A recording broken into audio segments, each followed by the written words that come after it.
ಎಲ್ಲ ದುರಹಂಕಾರಿ. ರಾಜ್ಯವನ್ನು ಬಿಟ್ಟುಕೊಟ್ಟ ಮಾತ್ರಕ್ಕೆ ಆಳುವ ಯೋಗ್ಯತೆ ಬೇಡವೇ? ಅರಸನಾದವನು ಸಕಲ ಶಾಸ್ತ್ರ ಸಂಪನ್ನನಾಗಿರಬೇಕು. ಅದು ನಿನಗರಿಯದ ವಿಷಯ. ನಿಮ್ಮ ತಂದೆಗೆ ಅದು ತಿಳಿದಿರುವುದೋ ಇಲ್ಲವೋ ಸ್ವಲ್ಪ ವಿಚಾರಿಸಿ ನೋಡು. ಅಧಿಕ ಪ್ರಸಂಗಿ, ನಾಲಿಗೆಯನ್ನು ಬಿಗಿ ಹಿಡಿದು ಮಾತನಾಡು. ರಾಜನಾದವನಿಗೆ ಬರಿಯ ಪೌರುಷವಿದ್ದರೆ ಸಾಲದು ಮಯೂರ, 64 ವಿದ್ಯೆಗಳನ್ನು ಕರತಲಾಮಲಕ ಮಾಡಿಕೊಂಡಿರಬೇಕು. ಆ ಮಹತ್ ಕಾರಣಕ್ಕಾಗಿಯೇ ಸರಸ್ವತಿ ಆವಾಸ ಸ್ಥಾನವಾಗಿರುವ ಈ ಕಾಂಚಿ ನಗರದಲ್ಲಿ ನಮ್ಮ ವಿದ್ಯಾಭ್ಯಾಸ ನಡೆದಿದ್ದು ಮಂತ್ರಿಗಳೇ. ಸಾಮ್ರಾಟರಿಗೆ ನಮ್ಮ ಮೇಲೆ ಅನುಮಾನವಿದ್ದ ಪಕ್ಷದಲ್ಲಿ ಧಾರಾಳವಾಗಿ ಪರೀಕ್ಷಿಸಬಹುದು.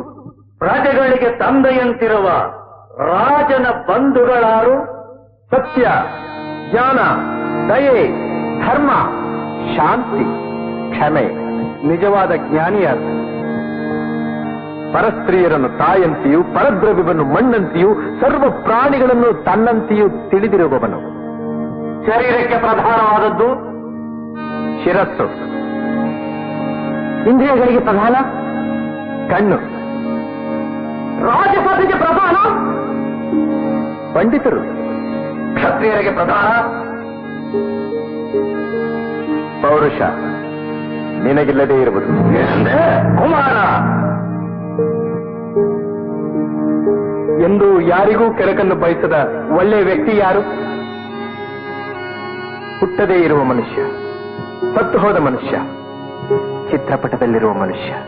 ಅರಸ ಕೆಡುವುದು ದುರಾಲೋಚನೆಯಿಂದ, ಸನ್ಯಾಸಿ ಕೆಡುವುದು ಸಹವಾಸದಿಂದ, ಹೊರ ಕೆಡುವುದು ಲಾಲನೆಯಿಂದ, ವಿಪ್ರ ಕೆಡುವುದು ವೇದಾಧ್ಯಯನವಿಲ್ಲದರಿಂದ, ಕುಲ ಕೆಡುವುದು ನಿನ್ನಂತಹ ದುಷ್ಟಪುತ್ರನಿಂದ. ವಿಷ್ಣುಗೋಪ, ಜಗತ್ತಿನಲ್ಲಿ ಅತಿ ತೀಕ್ಷ್ಣವಾದದ್ದು ಬೆಂಕಿ, ಅದಕ್ಕಿಂತಲೂ ತೀಕ್ಷ್ಣವಾದದ್ದು ಗ್ರೀಷ್ಮ ಋತುವಿನ ಬಿಸಿಲು, ಅದಕ್ಕಿಂತಲೂ ತೀಕ್ಷ್ಣವಾದದ್ದು ಇದು.